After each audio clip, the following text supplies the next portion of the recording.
Magandang araw po sa inyong lahat. Tayo ay magkaroon ulit ng maigsing talakayan sa araw na ito. Atin pong bulay-bulayin yung pangyayari sa buhay ni Job sa Old Testament. Bagamat napakaigsi ng aking sandali, pero kapulutan natin ng lesson. Alam niyo dito sa Job chapter 1, makikita nyo sa verse 8 na ipinagmamalaki ng Diyos si Job.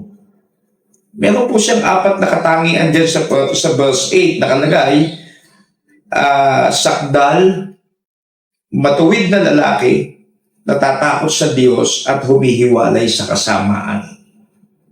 Kausap po ng Diyos si Satanas mismo sa talatang ito. Ang sabi at sinabi ng Panginoon kay Satanas, "Iyong pinansin ng aking lingkod na si Job." Tapos pagkatapos noon sinabi yung mga katangian ni Job. So doon pa lang sa verse 8, mga minamahal, pwede pa lang ang Diyos ay ipagmalaki tayo. Nakikita niya ang ating puso, ang uri ng ating pamumuhay, at kung gaano tayo ka-all out sa Diyos. Dito ipinagmalaki ng Diyos si Job kay Satan. Kaya lang, alam niyo naman si Satan, siya ay talagang accuser of the brethren. Pagka binulay-bulay nyo itong chapter na to, sabi ni Satanas, magtatapat ba si Job? Maglilingkod ba si Job ng walang dahilan? Makikita nyo rito, ang sumbat ni Satanas, kaya lang naman ganyan si Job kasi pinagpala mo. So, ang bigat ng laban, mga kapatid. So, ang ginawa ng Diyos, God allows Satan to test Job's faithfulness. So, ito po yung first wave sa chapter 1. Binigyan ng permiso ng Diyos na salingin ni Satanas lahat ng kanyang ari-arian, kayamanan. At hindi nga lang basta saling kasi it was totally a tragedy kasi ultimo mga anak ni Job ay namatay.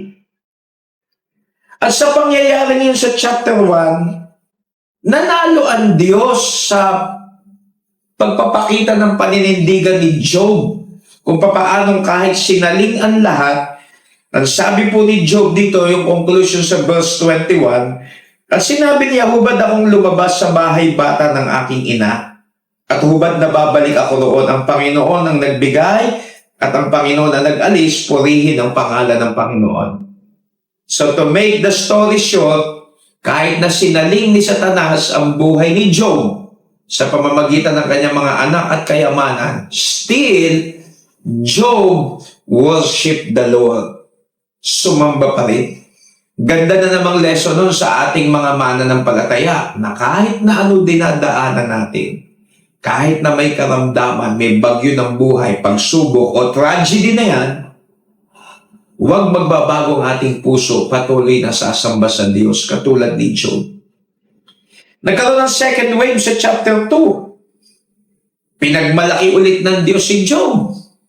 And then, ang sabi na naman ni Satanas na walang ginawa kundi mag-akusa, sabi, subukan mong galawin ang laman niya, buto sa buto. Tignan natin kung di itakwil ka na yan. Kaya doon sa second wave, lumabas na yung mga bukol kay Job. Pero alam nyo, pagkatapos nun, actually sa chapter 2, pati yung asawa ni Job, ang gusto niya, itakwil mo na yan, Diyos mo na yan, hindi ka ba naaawa sa sarili mo? Tignan mo nangyari sa'yo. So pati yung asawa niya, pinatatakwil na ang Panginoon. Sinagot po ni Job yan sa verse 10. Sabi, tatanggap ba tayo ng mabuti sa kamay ng Diyos at hindi tayo tatanggap ng masama? Sa lahat ng ito ay hindi nagkasala si Job ng kanyang mga labi. So ang pangalawang sagot ni Job, hindi ba posible na tayo subukin lang din ng Diyos at makita kung sino tayo sa Kanya at hanggang saan tayo? At ang sabi ng talata, sa lahat ng ito hindi nagkasala si Job ng kanyang mga labi. Alam nyo, hindi po madali yung dinaanan ni Job. At kung tayo ang dadaan doon, maaring ma-fail natin ang Panginoon. Pero dito makikita nyo ang paninindigan ni Job, katapatan niya sa harap ng Diyos.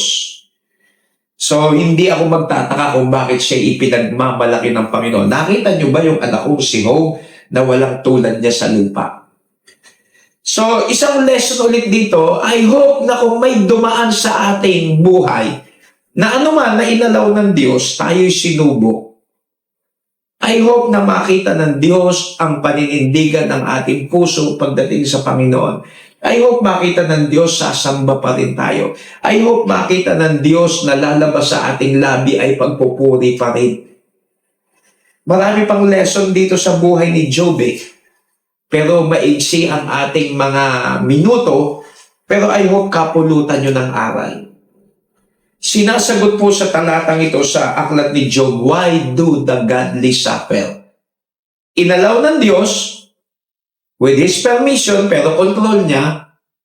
Pero sabi, huwag mo lang sasalingin ang kanyang buhay. Kaya makikita nyo, kahit si Satanas hindi makakakilos sa buhay natin nang walang permission ng Diyos.